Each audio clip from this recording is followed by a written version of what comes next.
Being married to a narcissistic woman doesn't feel like living with a partner. It feels like clocking in at a factory that only manufactures one thing: your own self-doubt. Every morning you wake up and step onto that assembly line, where every look, every comment, every silence is another piece of machinery grinding away at your confidence. And by the end of the day, the product is always the same. Maybe I'm the problem, but this confusion isn't accidental. This isn't just how relationships are. It's not miscommunication or personality differences. It's a system, a precision-built psychological machine designed to break you down in the quietest, most convincing way possible. She doesn't argue, she reframes reality. She doesn't fight. She rewrites the story until you're the villain. Every disagreement ends with you apologizing for things you didn't even do, and every conflict somehow circles back to something you could have handled better. At first, you think you're just being considerate. You tell yourself that maybe you are a little too defensive. Maybe you could communicate better. Maybe you just need to try harder. But what's really happening is that you're being trained, conditioned to question your own judgment, until you start to believe that peace only comes through surrender. That's the brilliance of her control. She never has to explicitly say, "You're the problem." The system is so well designed that you'll say it for her. You'll wear your guilt like a uniform and clock in again tomorrow, building the same product, one apology at a time. Because that's how narcissistic abuse works. It doesn't destroy you all at once. It convinces you to dismantle yourself piece by piece until you forget what it felt like to trust your own mind. In a healthy marriage, your teammates facing the chaos of life side by side.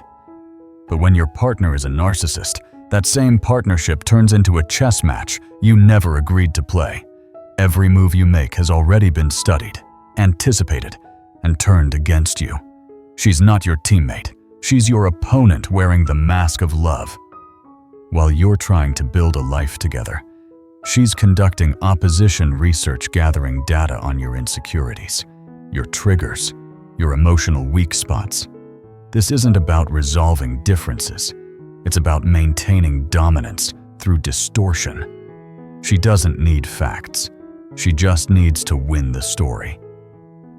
If you say the sky is blue, she'll argue it's gray, not because she believes it, but because agreeing with you would mean surrendering control. That's the secret currency in this dynamic power, through contradiction. You start to notice the pattern. Suggest a restaurant. There's something wrong with it. Plan a vacation. She lists reasons why it's a terrible idea. Share an opinion about your kids. She's already preparing the counter-argument before you finish your sentence. It's not about the content, it's about the imbalance. Every conversation becomes a courtroom. Every preference turns into a cross-examination. You don't get to be right, because that would mean she's wrong and in her world. That's unacceptable. Over time, this constant opposition reshapes your brain. You start censoring your thoughts before they even leave your mouth. You stop offering ideas, not because you've run out of them, but because you've learned that every one of them will be used as evidence against you. This is how psychological control hides in plain sight. It doesn't demand submission, it trains it. She doesn't shout orders, she rewires your confidence until you start policing yourself. Soon, you're living in a silent negotiation with your own mind. What can I say that won't cause another argument? What version of myself is safe today? That's not love.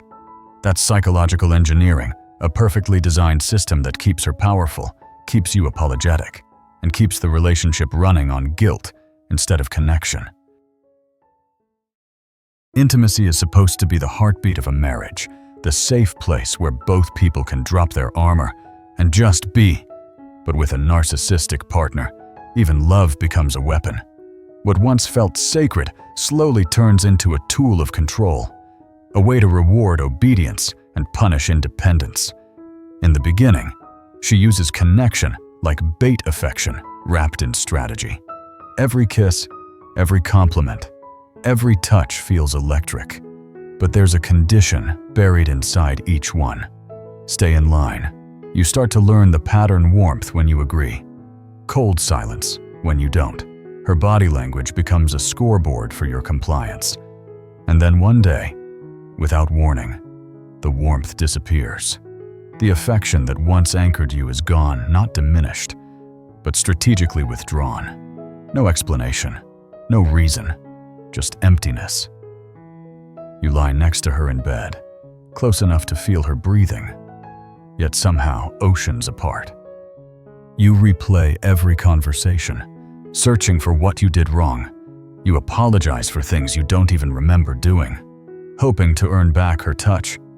But that's the trap, because in her world, affection isn't something you share, it's something she controls. When you finally speak up, when you tell her you miss closeness, she doesn't comfort you. She shames you for needing it. Suddenly, you're too needy, too emotional, too demanding. She flips your most human desires into character flaws. That's how the conditioning takes root. You start to believe that wanting love makes you weak. You learn to silence your needs, because expressing them only gets you punished.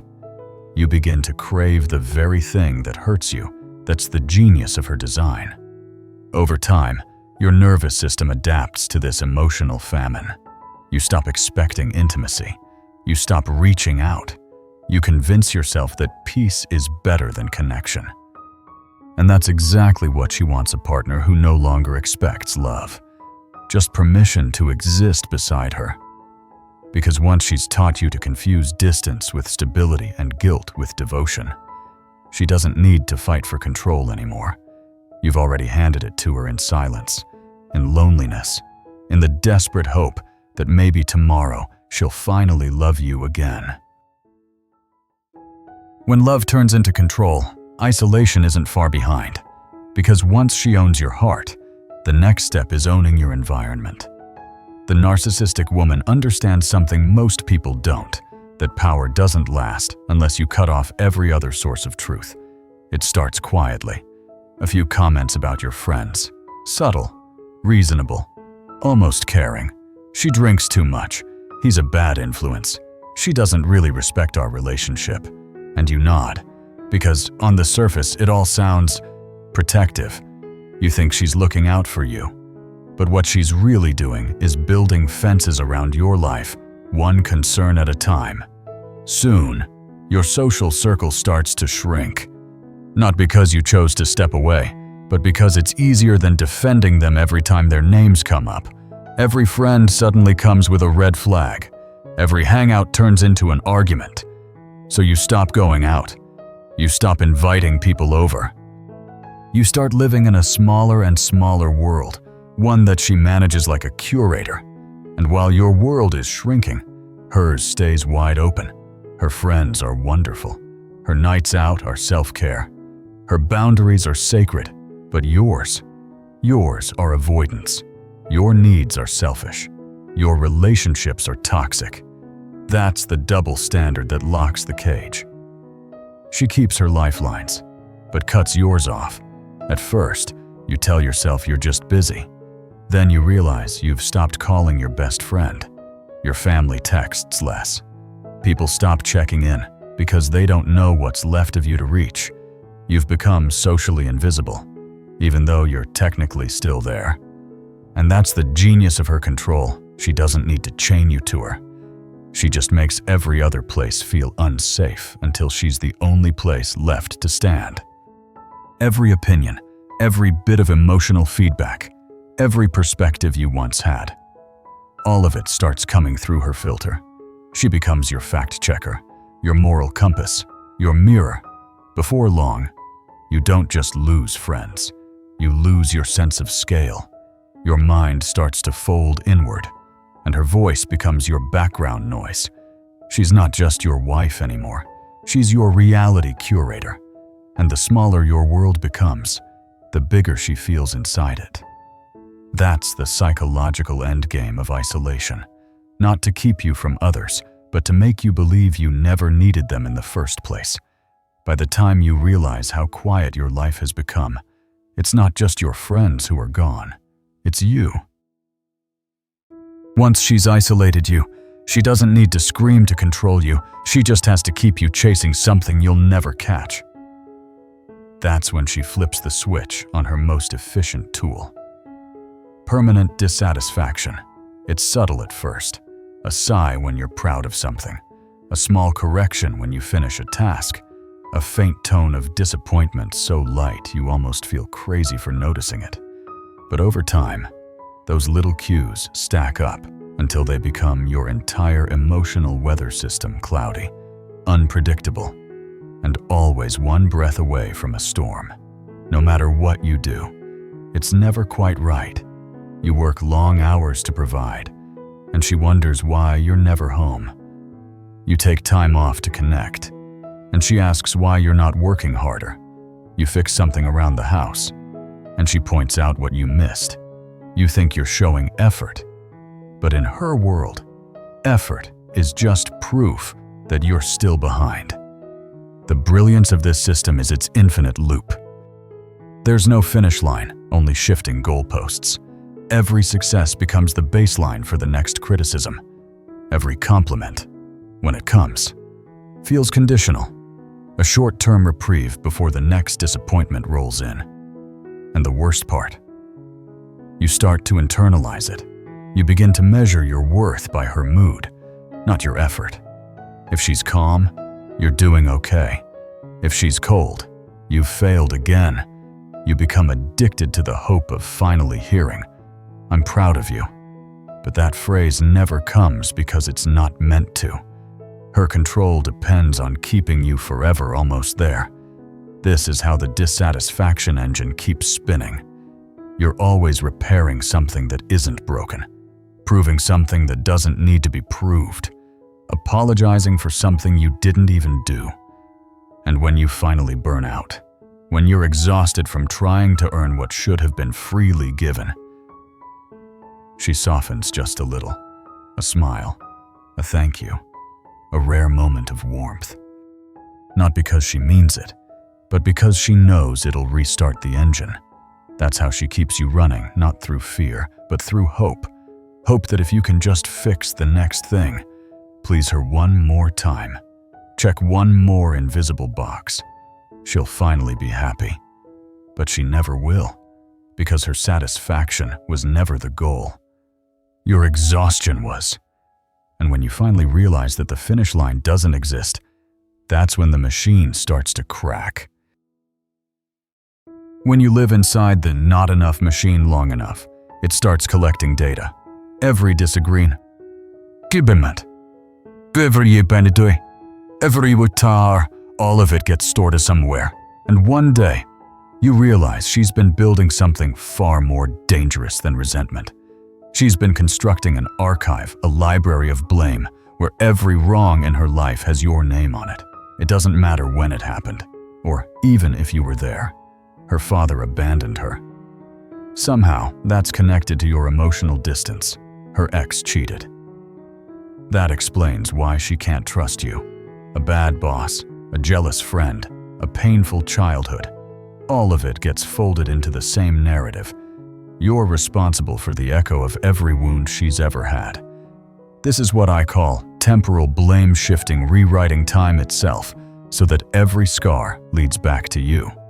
She becomes the curator of her own victimhood, and you become the exhibit she never lets close. The brilliance of this manipulation is that it masquerades as vulnerability. She'll share old stories of pain and betrayal, and you'll want to help, to heal her, to prove you're not like them. But the more empathy you give, the more ammunition she gains. Every confession becomes a future weapon, a reminder of how much she's suffered because of you. Eventually, history itself stops belonging to you. Events get rewritten. Moments are reimagined. Conversations you remember clearly become distorted beyond recognition. She claims you weren't there when you were. She swears you said things you never said. And if you try to correct her version, she calls it gaslighting.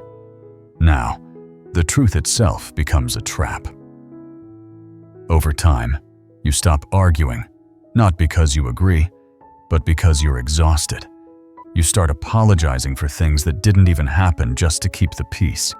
You become the villain in stories you never lived, punished for crimes that only exist in her memory. That's the real horror of the blame archive. It's not just that she changes the story, it's that she convinces you to question your own. Your sense of reality starts to erode. You no longer trust your recollections, your feelings, your perception of what's true. She's not just rewriting the past, she's rewriting you. And the deeper you sink into that reality, the more impossible escape feels. Because how do you defend yourself from history that never actually happened? How do you prove innocence when the judge, the witness, and the historian are all the same person, and she's already decided you're guilty? That's the psychological brilliance of her control. You don't just live in her present, you live in her past, too. And when someone owns your past, they own your future.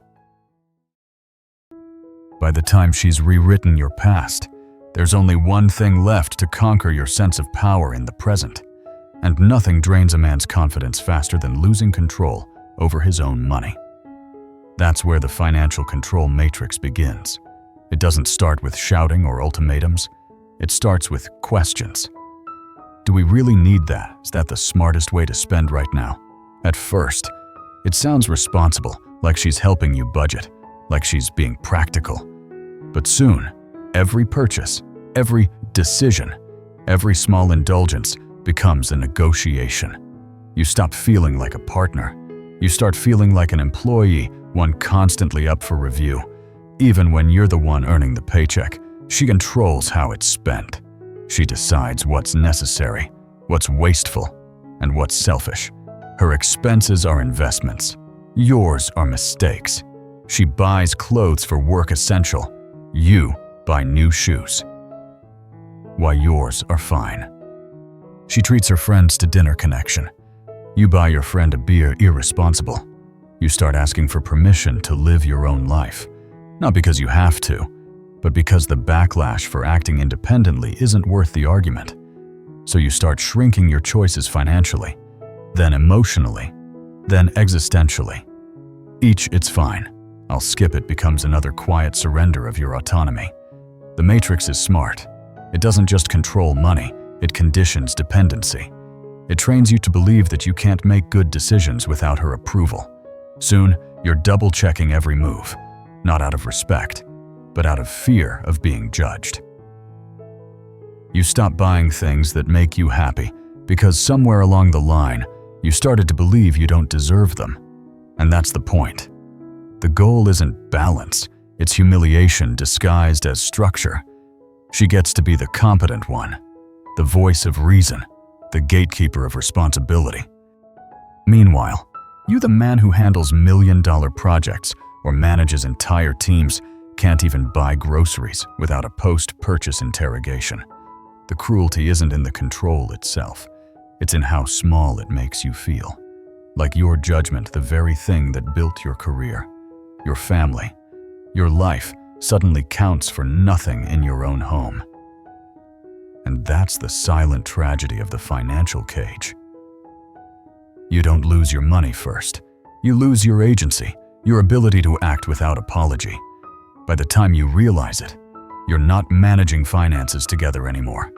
You're surviving inside a system where your competence has been quietly erased. The cage doesn't have bars.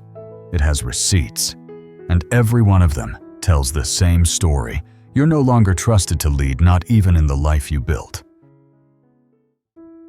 By now, you've learned that with her. Control is never direct. It's alchemical. She doesn't take responsibility away from you by force. She convinces you to hand it over, smiling, believing it was yours to give.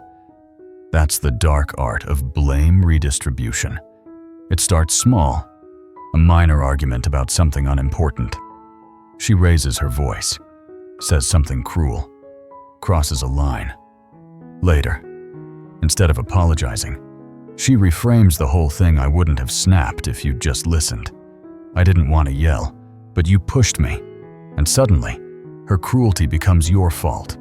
You don't see it as manipulation, you see it as cause and effect. She's just reacting to your mistakes. You begin to carry her emotions like they're your job description. If she's angry, you must have failed. If she's distant, you must have done something wrong. If she's cold, it must be something you said, even if you don't remember saying it.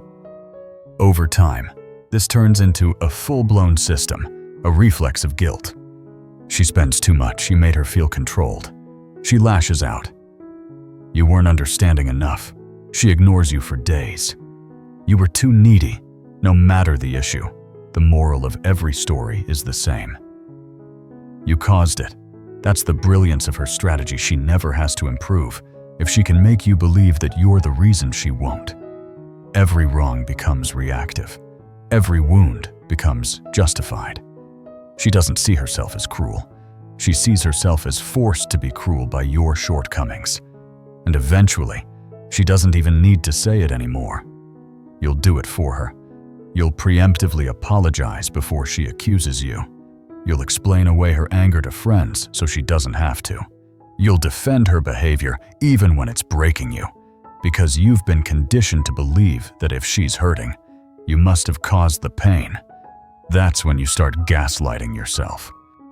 You know the truth, but you rewrite it to fit her comfort. You feel wronged, but you suppress it to keep the peace. You feel angry, but you rename it understanding.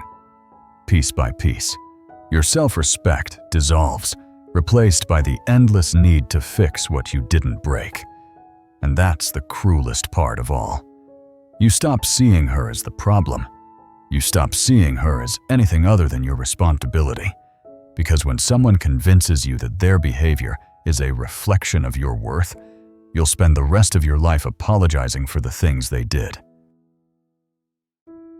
After years of walking through her storms, you start to notice something strange. It's not just the fighting, not just the blame. It's the emptiness, that haunting silence behind her eyes that no apology, no gift, no sacrifice ever seems to touch. At first, you mistake it for sadness. You tell yourself she's been hurt, that maybe she just needs time to heal. But time passes, and nothing changes. She doesn't cry when she should. She doesn't soften when you break. She just watches. You begin to understand the truth that every man in your position eventually faces. You're not married to a person anymore.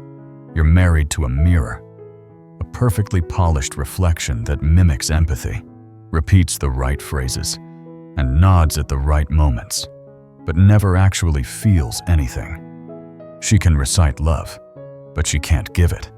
She can imitate connection, but she can't sustain it.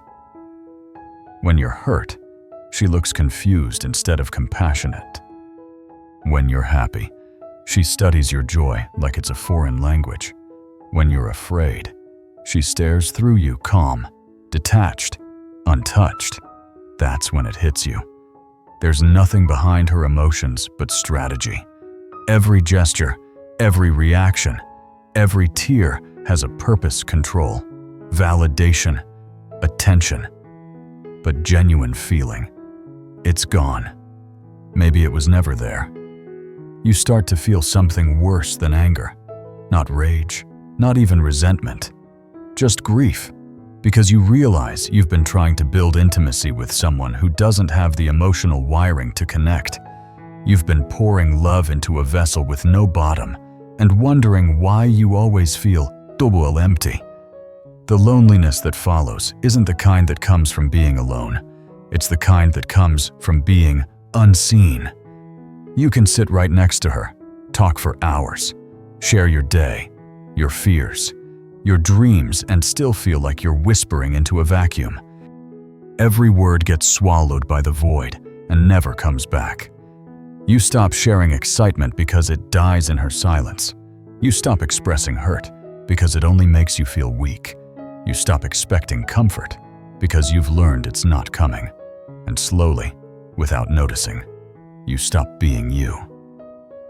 That's the real cost of loving someone with no emotional depth. You start editing yourself down to fit their emptiness. your passion, your humor, your spark, all dimmed so she doesn't have to feel small beside your light. And by the time you realize you're living beside someone who doesn't actually feel, you've forgotten what it's like to be fully alive yourself. When love runs dry, control steps in to take its place, and the sharpest weapon in her arsenal isn't anger, silence, or blame. It's the threat of leaving, not as an act of honesty, but as a psychological lever designed to keep you compliant through fear. It starts with a sentence that sounds almost casual. Maybe we're just not meant to be. Maybe I should find someone who understands me.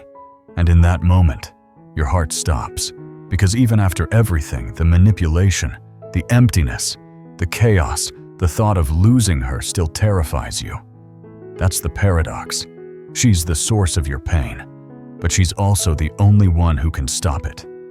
So every time she dangles that threat, your nervous system goes into panic mode.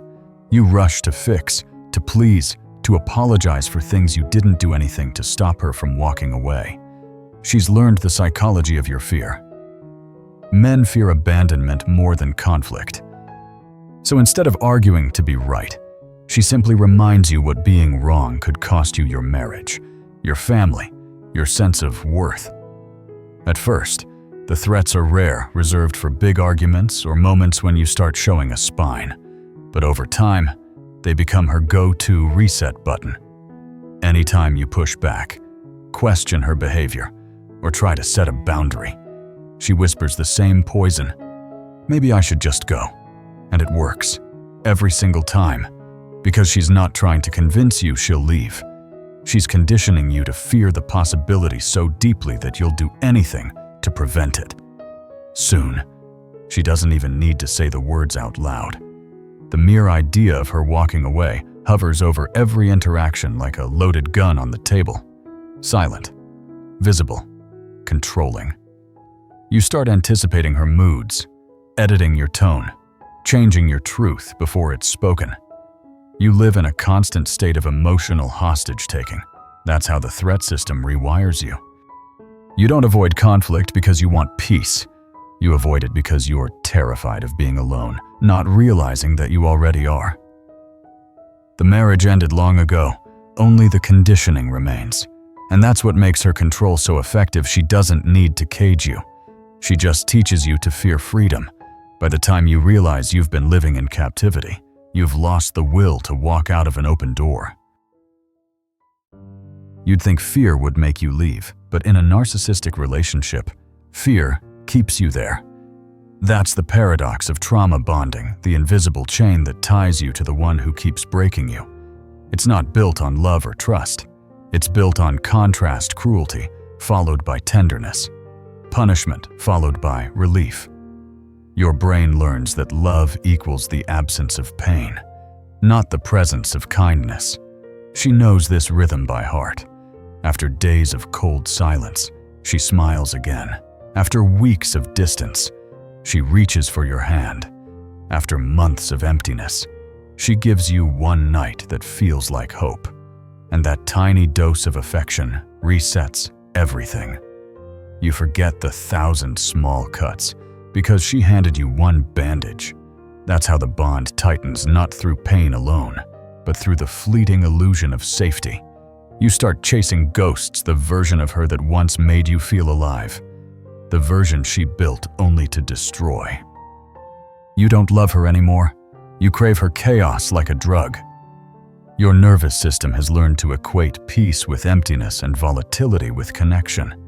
That's why leaving feels like dying, because your body believes it is. But here's the truth: a trauma bond isn't proof of love. It's proof of conditioning. And what's been wired can be rewired. The same way you were trained to stay, you can train yourself to leave. Freedom doesn't begin when you walk away from her. It begins the moment you remember who you are without her. You were never too much. You were simply made to feel small. Healing isn't loud or sudden. It's quiet, found in laughter that doesn't hurt. Silence that feels safe. Peace that doesn't need permission. You don't have to fix her. You don't have to win. You only have to stop disappearing. So take your power back. Start now. And if you need clarity, community, or simply a reminder that you're not alone, stay, subscribe, and keep learning. Because this isn't about leaving her, it's about finally coming home to yourself. Thank you for watching. Drop a comment below. What's the biggest struggle you want us to break down next? Let's build a brotherhood of men who,